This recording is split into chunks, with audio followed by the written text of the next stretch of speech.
Hey guys, I'm pretty new to the YouTube thing. This is my first video. Bear with me now. I like history. Um, Ever since 2016, I've been just fascinated with war history and maritime history. So you might be seeing a lot of that. Um, but today I wanted to show you um, these two helmets I have. That legitimate helmets, not like fake helmets you can just buy anywhere. Um, Starting youngest, we have this M1, something I forget, but it is as American as they come. That's real metal right there, you know what I mean? You can see that. It does have a helmet cover, but I don't know where it is right now.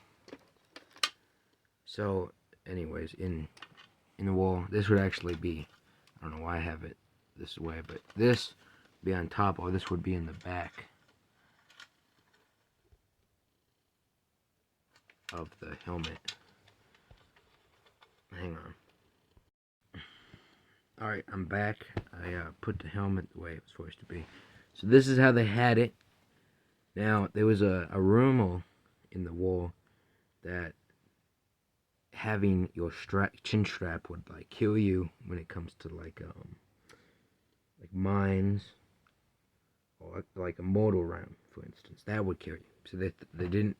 That's why you see in like John Wayne movies, if you know what I mean, that they have a bunch of, they always have their helmet, strap not on.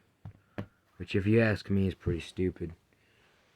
But inside of this helmet, obviously, there's the inside.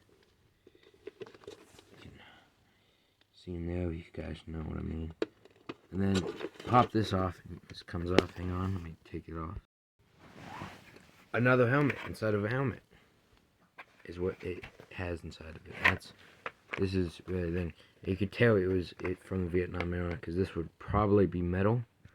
Plastic, I don't think, was really a thing in the 40s when these helmets were first really used. And obviously you would think of like World War II and stuff like that, but this goes in the helmet. I think it's pretty cool.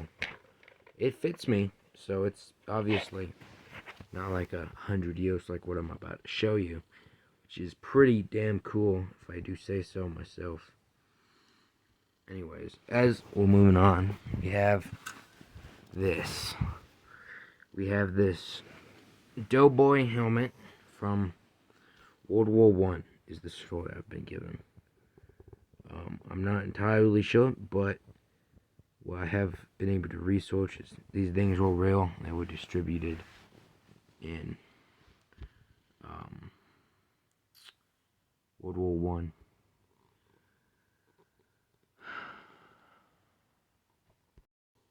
Supposedly, this was made in 1918.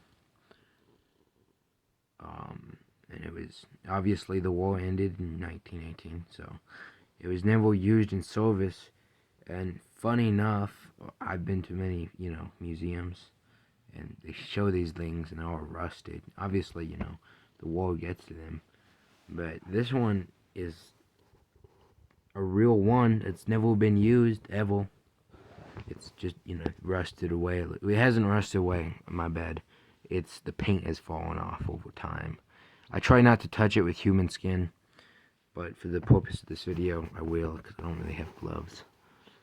But I try really not to touch that little bit of paint that's on there, because that's obviously pretty special. Looking inside the helmet, however, we have this. So I think when I first got it, it didn't have it has a leather strap on the rear thing, a leather strap. But I think that popped off, but I can't remember. So I just have this cloth, and this broke as well. So I just, I was a kid when I got this, so it, I just tied it back together. Now I really hate doing that. Now that I'm more, that I'm like 15, and so I'm thinking like, whoa, this is a huge piece of history. It's like 106 years old. Right? We don't want to touch it too much.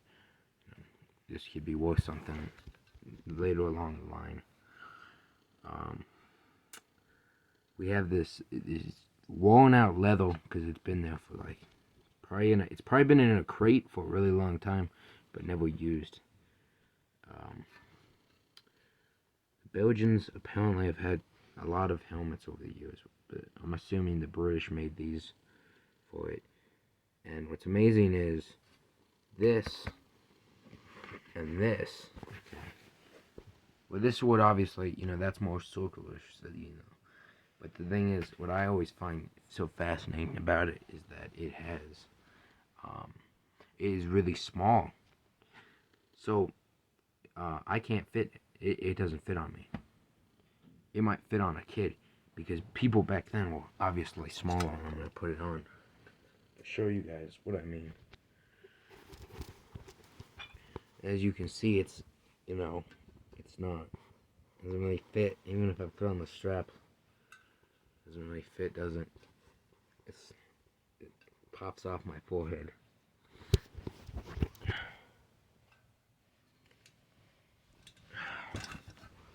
But I think that's pretty cool. I think these two helmets, big pieces of history when it comes to like war history, which I care about a lot. It fascinates me. I used to love World War II. Now I'm more into World War I right now.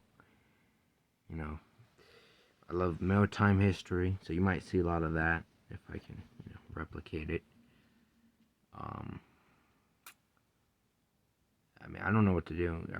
I'm trying not to make this into like a totally history channel, so you might see more things than just history. But for right now, that's all I could think of when I made this video. So, yeah. Like and subscribe if you see me.